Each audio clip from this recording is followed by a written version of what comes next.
Oh my God. You actually came here dressed like that? I came to pick up my wife. Your wife? Simone, is this really your husband? Yeah. Did he lose a bet, or does he always dress like he crawled out of a dumpster?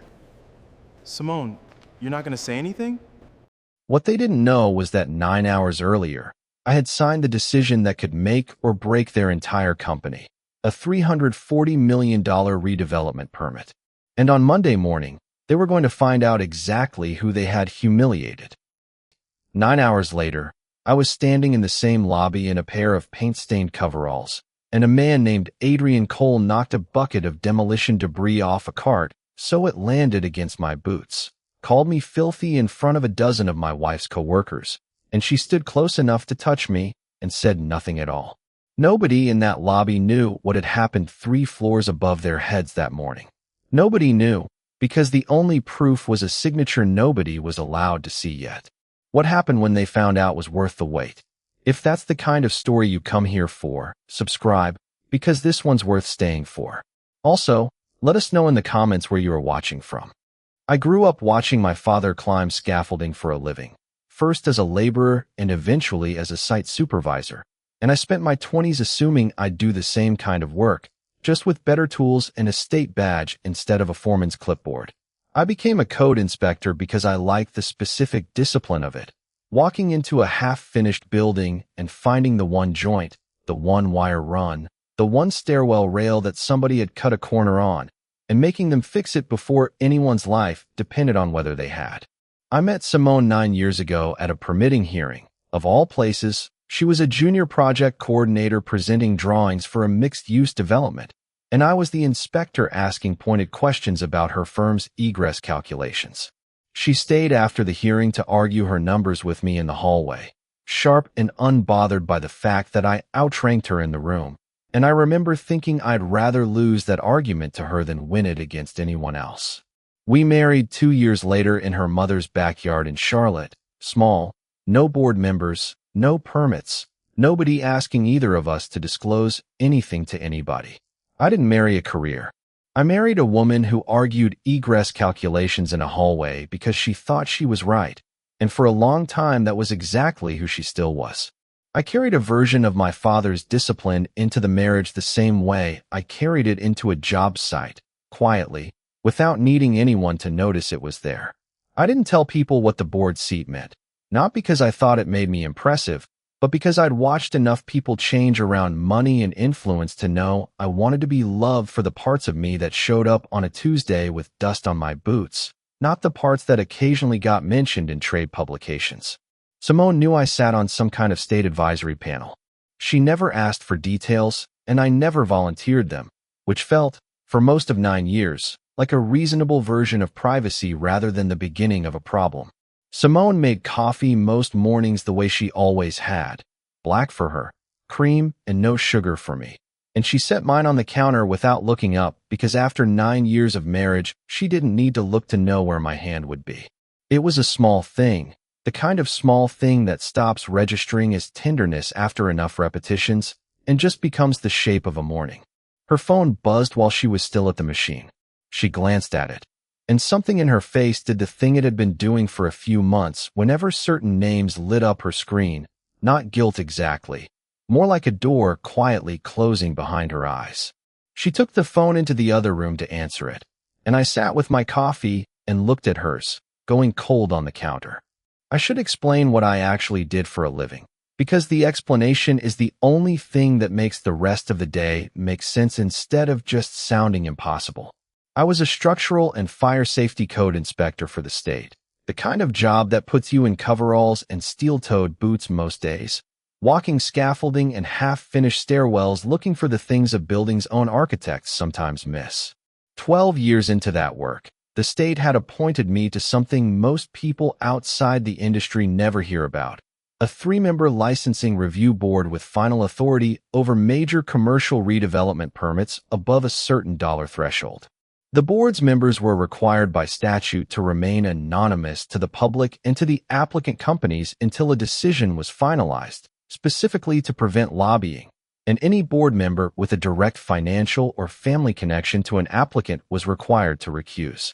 My connection to Simone had never triggered that requirement, because on every filing that came before us, the applicant was listed only as Vantage Development Group, a corporate name with no employee roster attached, and I had never once seen her name on a page in front of me.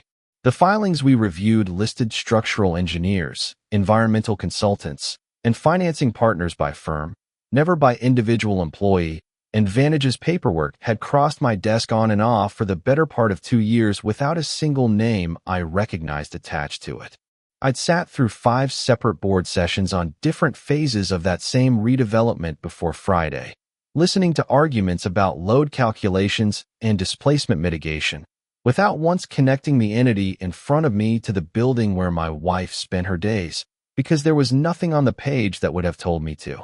I hadn't hidden anything from the state. What I had quietly not corrected, for longer than I probably should have, was letting Simone believe the anonymous board she occasionally complained about, the one holding up her firm's biggest project for 18 months of review, was simply an impersonal bureaucracy rather than 3 specific people, one of whom made her coffee every morning. The distance between us hadn't arrived all at once. It had built the way distance usually does, in small adjustments that are each individually explainable and only add up to something when you stop explaining them away one at a time. Simone started staying later at the office maybe 8 months before that Friday, first for what she called crunch season on the Vantage filing, then simply because, she said, that's just how the industry is right now. I remember one dinner in particular, a firm gathering I was invited to as her +1, where she introduced me to a table of her colleagues as someone who does inspections for the city. Technically true, and somehow smaller than anything I actually did, the way a sentence can be accurate and still misrepresent the whole shape of a person. Adrian was at that dinner too, seated close enough to her that I noticed before I had a name to put to the noticing. He made a comment that night about how refreshing it must be for her to come home to someone with, in his words, simpler concerns than everyone at the table, and Simone laughed at that one too. The same small, accommodating laugh I'd hear again in the lobby months later. I told myself it was industry culture, the particular way people in her world performed cleverness at each other, and that it didn't mean anything about what she thought of me specifically. I'd spent my whole working life inside buildings other people had already decided weren't finished being judged, and I understood, better than most, how easy it is to let a room's opinion of you settle into your own bones if you stand in it long enough without saying anything back. Naomi Price coordinated the board's administrative process and had for 6 years. She'd started as a paralegal fresh out of a state administrative program and had built herself, over those 6 years, into the person every board member quietly trusted more than they trusted each other, careful, exact, entirely unmoved by whose name was attached to a filing. I'd never once seen her make an exception for anyone, which was precisely why I never worried about her making one for me. Her message came in while I was finishing my coffee. She confirmed the vote was scheduled for 9 that morning on the 26th floor, and she reminded me, the way she reminded every member before every vote, that I was to use the service stairwell rather than the main elevator bank afterward, since Vantage's leadership team would be in the building for an unrelated meeting and board members weren't to be seen or photographed near their offices before the public filing cleared. She said, after the vote, "You're a ghost until the filing posts Monday. Clean exit, no names, no faces." I replied that I understood. Then I sent one more message. "Simone works in that building." Naomi wrote back almost immediately. "I know. Down the stairwell, out the side entrance. Don't linger in the lobby." I put my phone in my jacket pocket and looked at Simone's coffee, still full, still cooling where she'd left it. The vote took under 30 minutes. 2 in favor, 1 abstention on an unrelated conflict. Mine among the 2 in favor, because the project genuinely met every safety and structural standard the board existed to enforce, whatever else was true about the people building it. Afterward, I changed out of the collared shirt I wore for board sessions and back into my coveralls, because I had a site inspection scheduled that afternoon 2 buildings over and hadn't planned to come home in between. I found the service stairwell and went down 26 flights, the sound of my own boots the only sound in the concrete shaft for most of it. What followed wasn't the plan. I spent the afternoon on the inspection, a partially completed parking structure with a drainage issue that took longer to document than I'd budgeted for, and by the time I finished and texted Simone that I'd swing by her building to walk her home instead of driving separately, it was almost 6.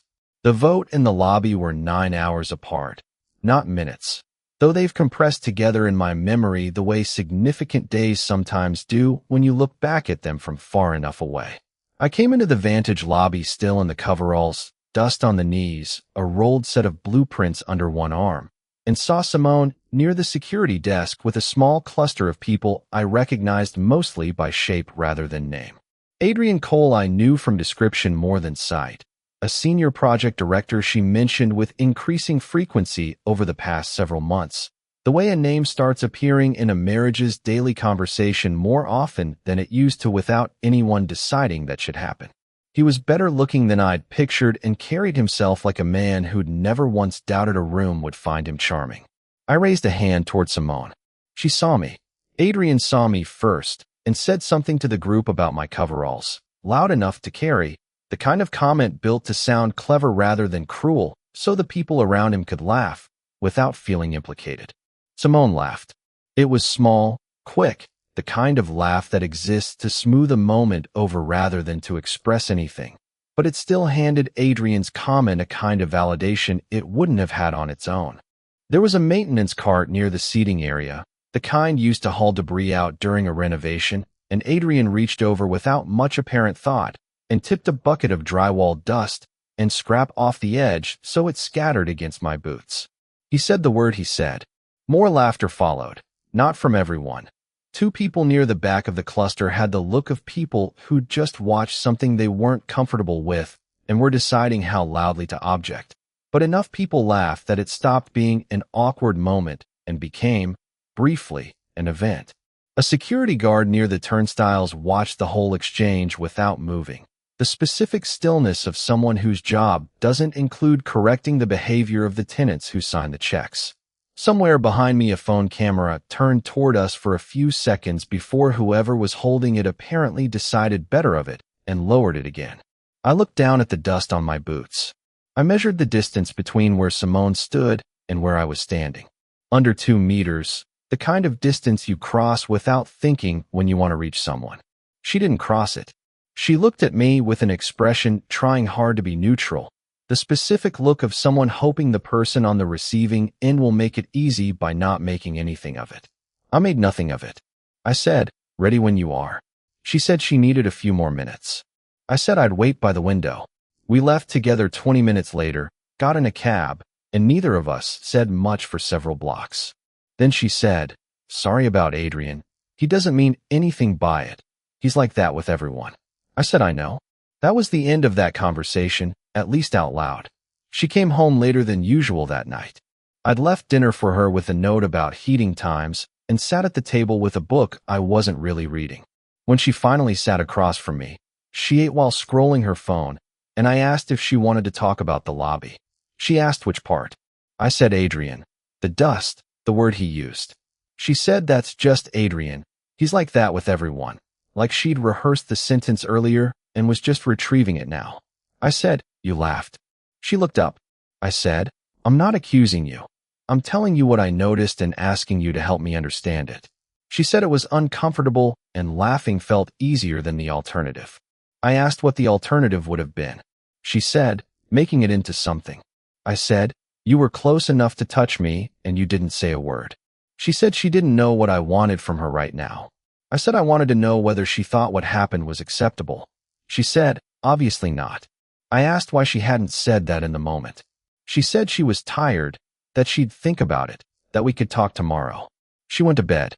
I stayed at the table another hour, thinking about her coffee going cold on the counter that morning, about the call she took in the other room with her body angled away from the doorway, about the evenings that ran later than her explanations quite accounted for. I'd been choosing not to look directly at that pattern for longer than I should have.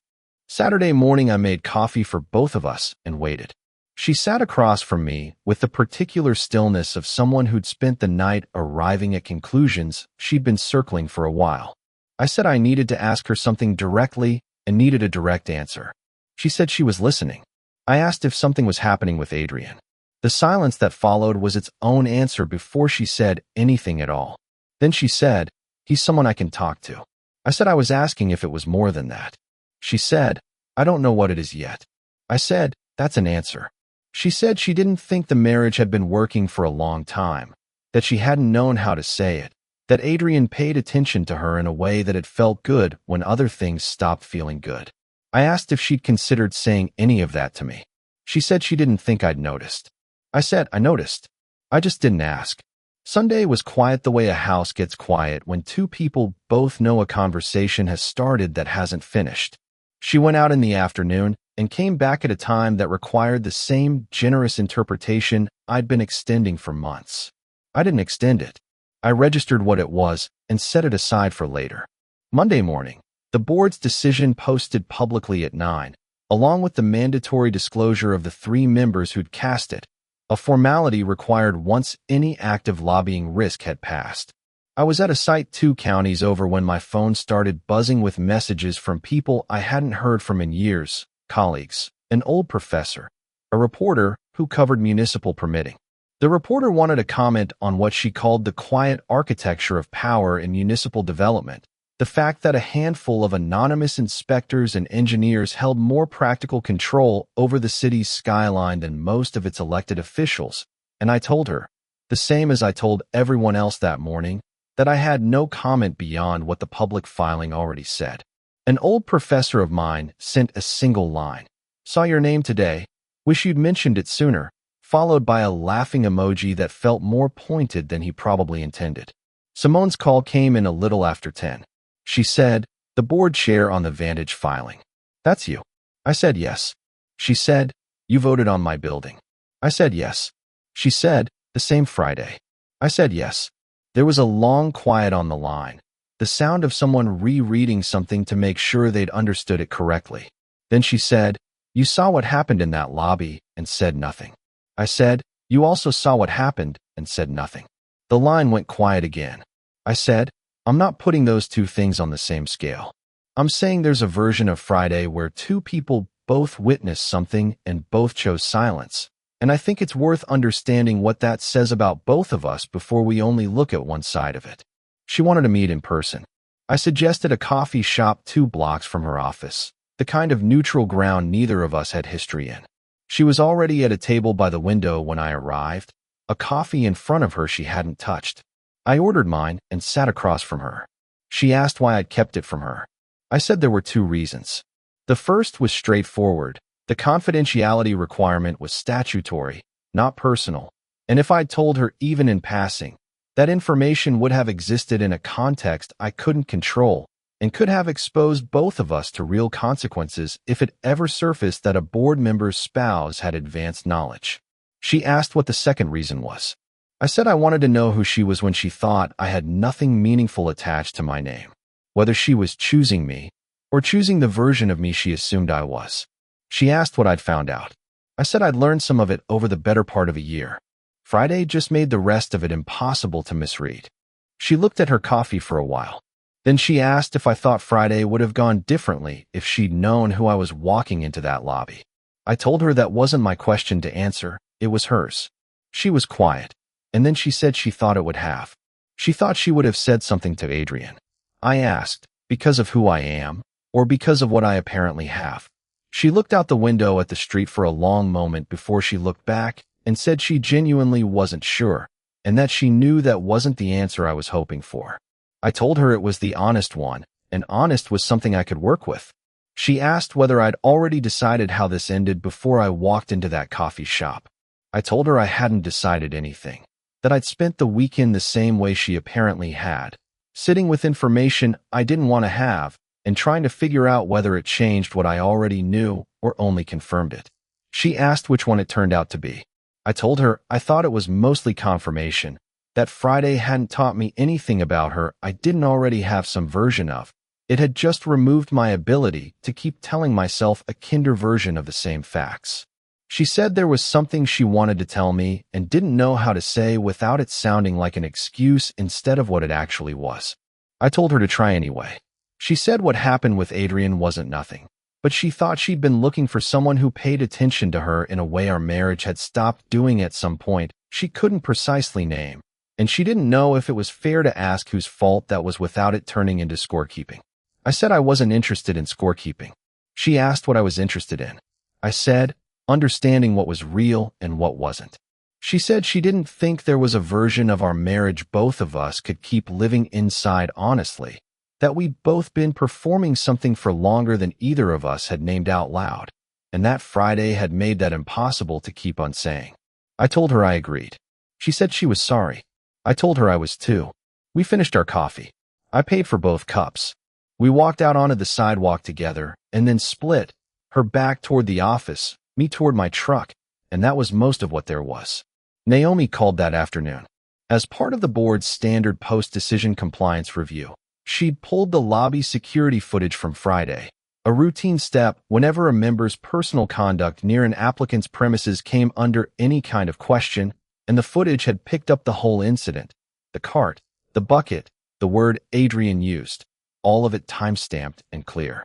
She'd made the determination on her own that a Vantage employee behaving that way toward anyone in that lobby, let alone a board member, was a compliance issue worth flagging, and she'd forwarded the footage to Vantage's HR office without asking me first.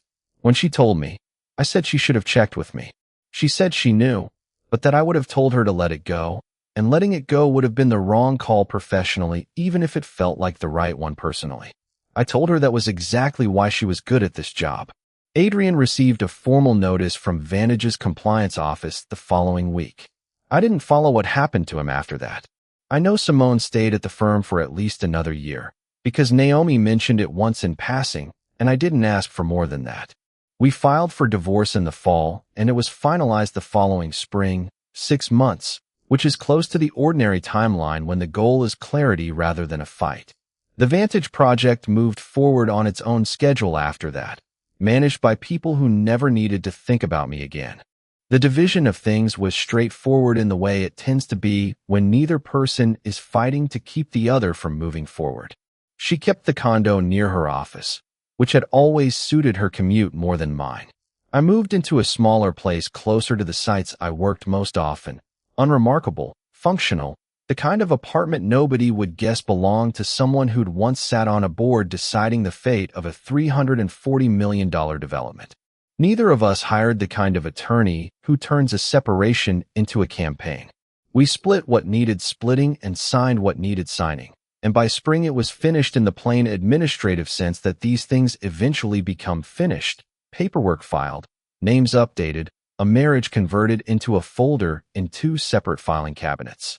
I went back to full-time inspection work that winter, stepping back from the board for a full review cycle the way the statute allows any member to do without explanation, mostly because I didn't trust myself yet to sit across a table from unfamiliar applicants and separate the work from what the work had just cost me. Naomi covered the gap without making it a conversation, which was its own kind of kindness. By February, I was back on scaffolding more often than not, walking half-finished stairwells in the cold, doing the part of the job that had never needed anyone's permission or knowledge to matter.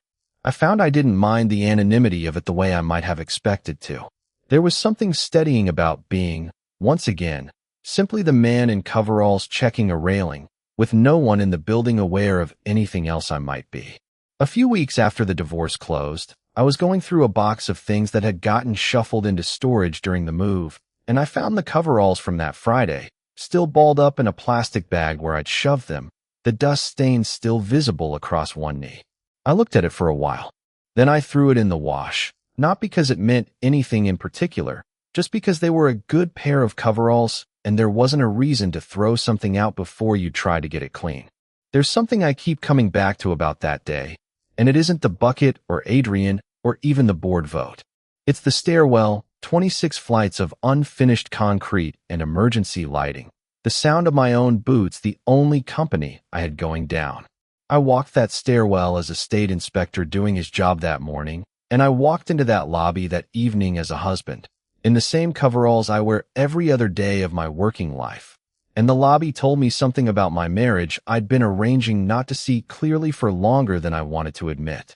The stairwell didn't create the truth. It just put me in position to receive it without a way to talk myself out of it afterward.